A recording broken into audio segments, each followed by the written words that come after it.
On behalf of tblesson.com, I'm Kathleen Wright. I'm a face painter with hennaparties.com. In this clip, I'm going to show you properly how to load the brush with the paint. Very important. The first thing I'm going to do is make sure the brush is wet, but I'm going to blot it a little bit on paper. Make sure that it's not soaking wet.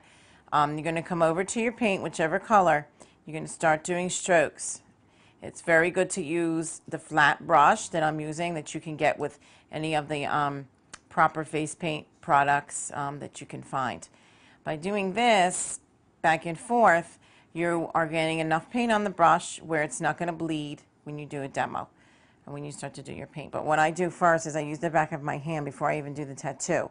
I do a couple strokes.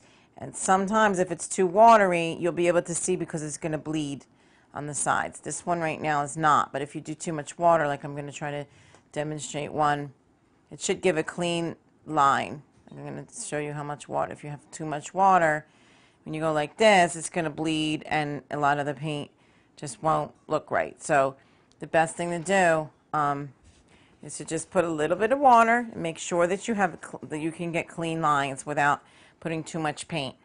And like I said, the flat brush, which looks like this, is a really good brush, especially if you're starting out to use, because it gives you pretty good strokes. I mean, you can pretty much do anything with it, and you can turn around and do pretty much anything.